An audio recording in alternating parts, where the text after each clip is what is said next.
But it reminded me of the lawsuit papers that once came to the Church Reality platform. Once interviewed someone and the pastor felt a certain way. And now, personally, I've told you guys how I interview people. I do not try to get details before I interview them. I just know what the story is about, and then, okay, cool, we can do that. But I don't try to get details. The reason why I don't try to get details is that it does not influence how I talk during the interview. Just in case you didn't know why I do that. Because if I speak or ask questions as a person who knows the story, you are implicated in the case. And also on how you react.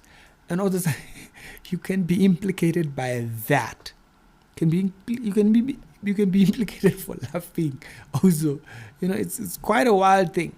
But anyways, these are laws of this world. That's how it functions.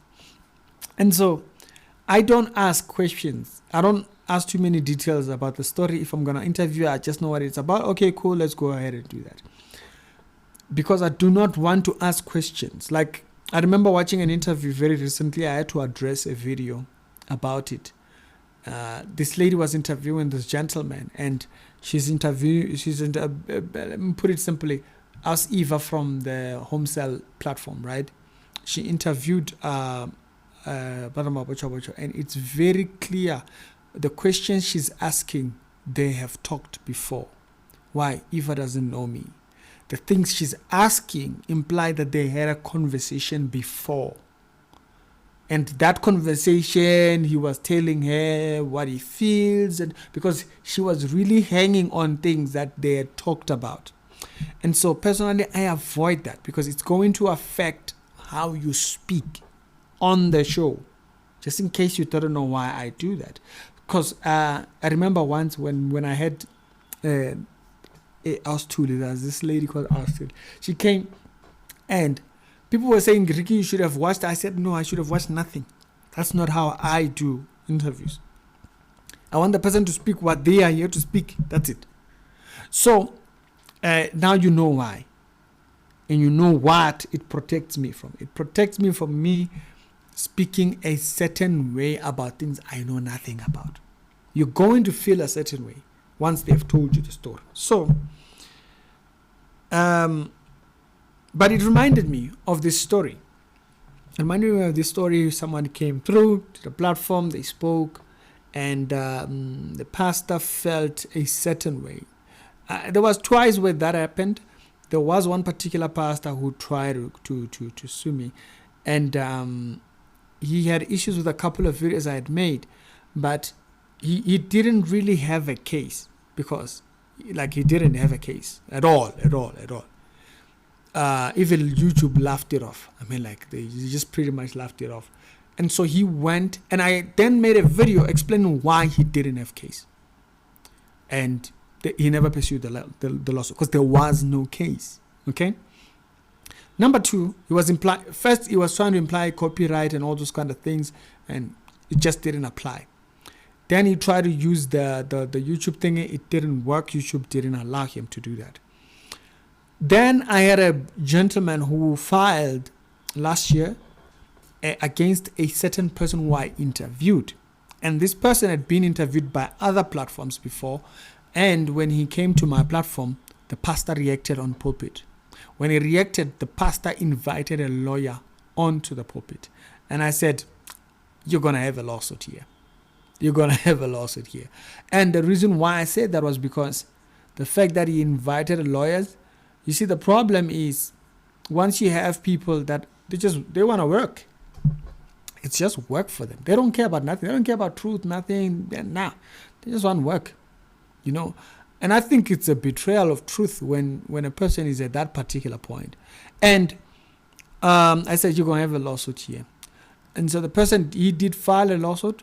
I read what the pastor was saying and all that, and I'm like, yeah, no, there's something there, and I don't think you should pursue it. That was my thinking. So they were trying to get the videos off from all the platforms. I said, trust me, if I remove these videos, he's not gonna come after you. He was trying to say, no, Ricky, just keep them. I'm like, dude, listen, this guy got something. And based on what he said in the paperwork, I've read a couple of this thingy to kind of like get the gist. I'm not a lost person, but I've read a few of them enough to know, okay, now when the person says this or they say this, they saw something there. So he said certain things in the paperwork that I was like, oh, okay. So meaning 95% of it all might have been true, but you might have said something that you can't prove. And it is that 5% that is going to look for. You're going to sue on the basis of that. You're going to use everything else as a backdrop. So I said, based on this, you're not going to win this. Not going to win this. So I'm going to do you a favor. I'm going to remove it. And you can just let this one thing. And I was right. He didn't get sued. Right? And so I'm very careful with interviews and all these kind of things. I think it's much easier for a person to be talking about their journey, their testimony, and all those kind of things. When you get into all these things of this person did that, this person did that, it gets a lot fussy.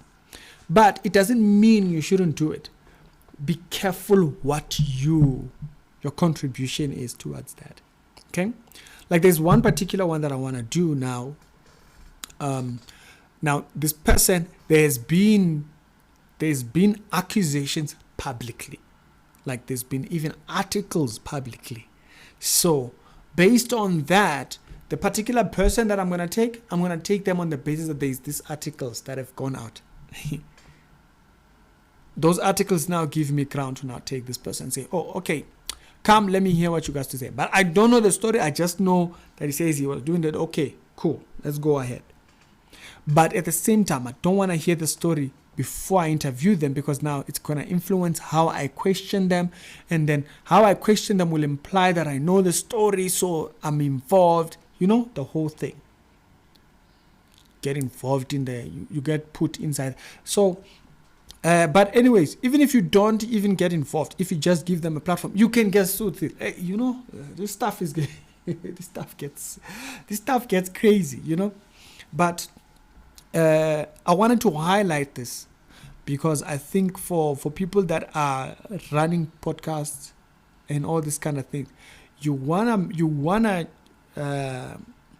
check how to run this show instead of just sitting and talking.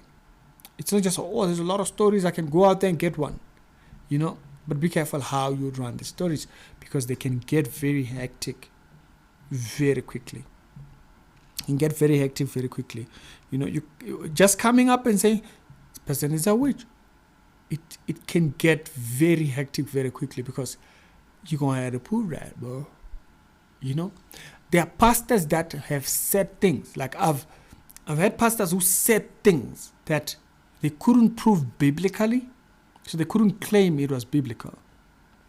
They couldn't try to. So when I speak, I'm just like, you know. The people know what I'm talking about, because we can hear the language. It's like, you know, in social media days, we gotta really be careful. We run these platforms, because